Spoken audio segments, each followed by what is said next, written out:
Fils et du Saint-Esprit, ainsi soit-il.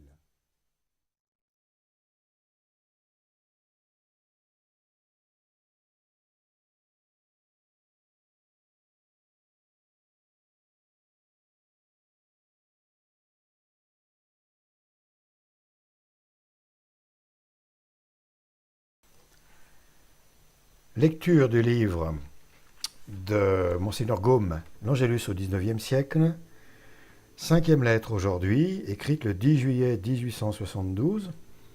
Cette lettre poursuit l'histoire de l'Angélus qui a commencé avec la lettre précédente, la quatrième. Commençons. 4 ans après la publication des lettres apostoliques de Grégoire IX, le concile de Cologne, tenu en 1243, ordonna que la récitation de l'Ave Maria aurait lieu tous les jours, au son de la cloche le matin et le soir. Mais, tous les vendredis, ajoute le concile, on le sonnera à midi, en mémoire de la passion de notre Seigneur. Semblablement, chaque jour, le matin, vers le lever du soleil, on sonnera 3 coups de cloche pour honorer la compassion de la Sainte Vierge, comme cela s'est fait jusqu'ici, suivant l'usage, vers le soir, pour saluer la Divine Mère. Ce canon du concile de Cologne te montre clairement qu'il s'est glissé une erreur dans le texte du savant bénédictin cité dans ma dernière lettre. Si, comme il est dit dans le texte en question, le pape Urbain II avait ordonné à toute l'Église de sonner l'Angélus 3 fois par jour, il est bien évident que le concile n'aurait pas restreint au vendredi seulement la sonnerie du midi. Au reste, nous verrons bientôt à qui est dû ce 3e coup de cloche. Je continue mon histoire. En 1262, le grand docteur, saint Bonaventure, supérieur général des franciscains, prescrivit aux enfants de saint François, répandus alors dans les différentes parties de l'Europe, de perpétuer fidèlement la pieuse pratique de l'Angélus. Voici ce que nous lisons dans sa vie.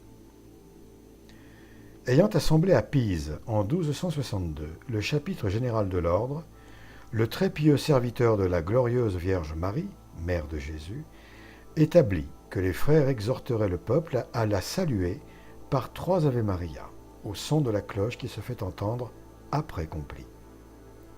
Parce que, suivant la tradition, c'est l'heure où elle fut saluée par l'ange.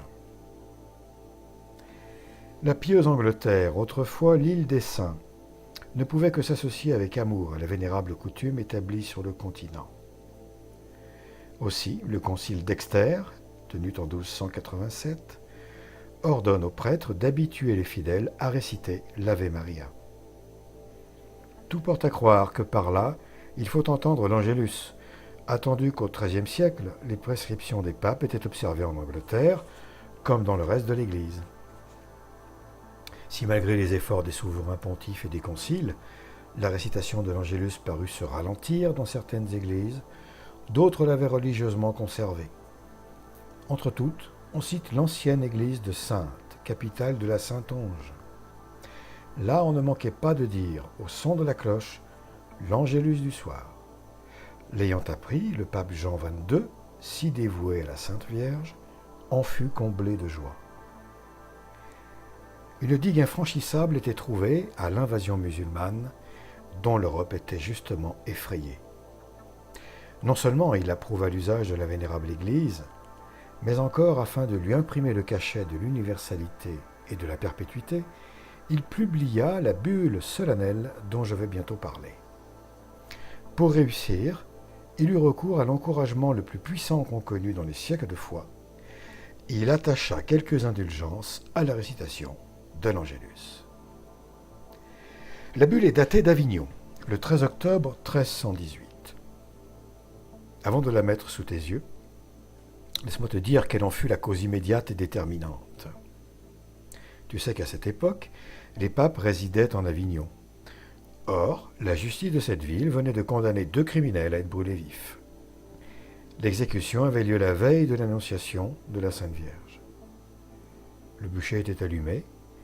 Comme il en approchait, un des coupables ne cessait d'implorer la Sainte Vierge, lui rappelant les hommages qu'il lui avait rendus. Cependant, les bourreaux le jettent dans le feu. Mais, ô miracle, il en sort, comme les jeunes Hébreux sortirent de la fournaise de Babylone. Sain et sauf, et ses habits intacts. Quant à son compagnon, il fut en un instant dévoré par les flammes. Saisi de nouveau, celui qui avait échappé à la mort est rejeté dans le bûcher. Il en ressort sans brûlure et plein de vie comme la première fois. Sa grâce lui est accordée et on le conduit en triomphe à l'église de la Sainte Vierge pour rendre ses actions de grâce à sa libératrice. J'affirme, dit le grave auteur de cette histoire, avoir vu de mes yeux, dans les archives de la ville, le procès-verbal authentique de cet événement. C'est alors que le pape Jean XXII donna la bulle que tu vas lire. Ouvrez les guillemets. Cette salutaire parole, Ave Maria, pieuse expression de la salutation angélique, doit être, en guise de prière, dite par les fidèles avec un respect tout particulier.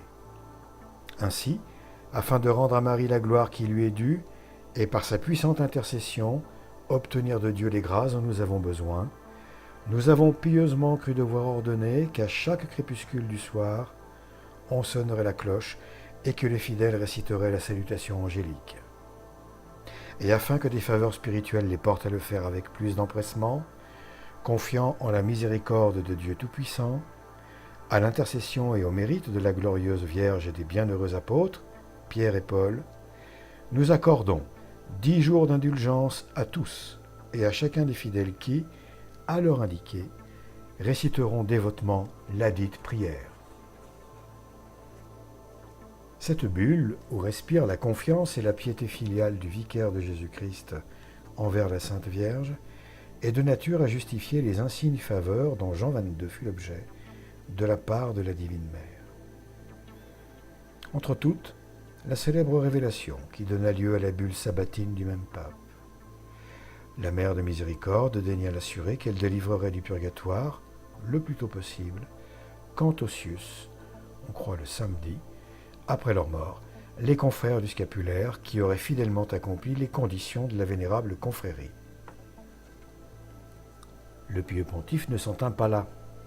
Le 7 mai 1327, il renouvela et la concession des indulgences et l'ordre de réciter exactement l'Angélus. Dans les lettres adressées à son cardinal vicaire, évêque d'Orvieto, il lui prescrit de faire sonner à Rome, sur le soir, afin de rappeler aux fidèles de réciter les 3 Ave Maria. Je reviens à la bulle d'Avignon. C'est pour t'apprendre qu'il y a quelques variantes dans les différentes éditions de cette bulle. Ainsi, un ancien et pieux auteur, Pelbar de Temessoir, dit que le souverain pontife ordonna de sonner la cloche le matin et le soir et de réciter en même temps l'Ave Maria. Puis qu'au lieu de 10 jours d'indulgence, il en accorde à 20.